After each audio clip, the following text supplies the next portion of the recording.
Well, good morning guys. So today is Thursday. So kaka-out ko lang sa office and magpapagas tayo ngayon since sa news medyo tumataas na yung gasolina, yung gas, diesel. So everyday na siya guys since gawa nung may giyera, di ba? Yun. Since nasa half pa naman itong gas ko, so kailangan ko siya ma-full tank para at least may reserve ako in case na tumaas man siya. And hindi man kami or ako umaalis gaano, kaya hindi ko rin siya, at least may reserve, parang ganun yung gas ng sasakyan. Ang ginagawa lang naman namin is ihatid lang yung wife ko sa dialysis niya, then mag-grocery. So yun lang naman guys, wala mo ng mga long drive or punta kung saan since mahal yung gas ngayon. So guys, tara samahan niyo ako at maghanap tayo ng may murang gas station na Petron. So sa Petron lang ako guys nagpapagas ngayon. And tara, samahan niyo ako.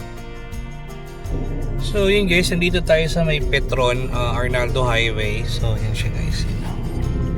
So wala na silang extra unleaded, which is yung available nila yung XCS na lang.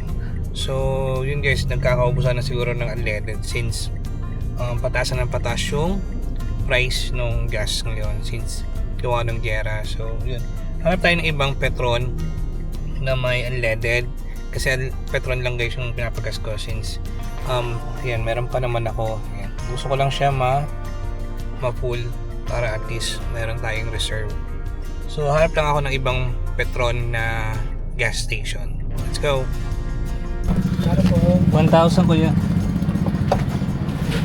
Hanggang sa mapuno siya. Sige, 1,000 po. So yun guys, nakahanap tayo ng Petron dito sa may Arnaldo Highway pa rin. Bandang... Sige po. So papunta siya ng Lancaster. So yan. So 56 pesos yung unleaded. Yun. XCS 57 and turbo diesel 60 and diesel D-Max 59. So yun guys, dito to malapit sa may Lancaster na Petron. So available sa kanila. So ang gagawin kasi natin is meron pa naman ako, half pa naman siya, so kailangan ko siyang i-full tank para at least meron tayong reserve in case na tumaas ulit yung gas by next week or sa mga ilang araw. So yun. So yun guys, so 56 guys yung unleaded dito.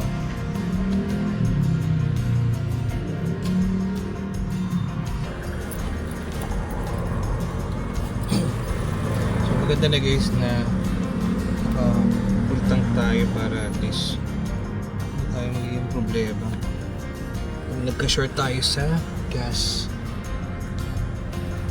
1,000 na po extra. Thank you.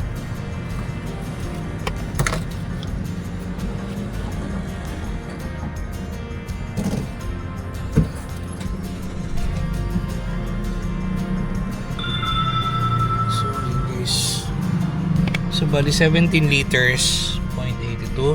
So yan, full na siya yan. So restart natin naman.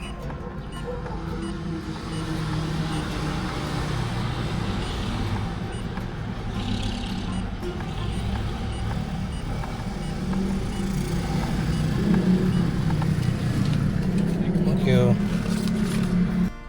So yun guys, nakapagpagas na ako and yun, full tank na siya. Pakita ko sa inyo.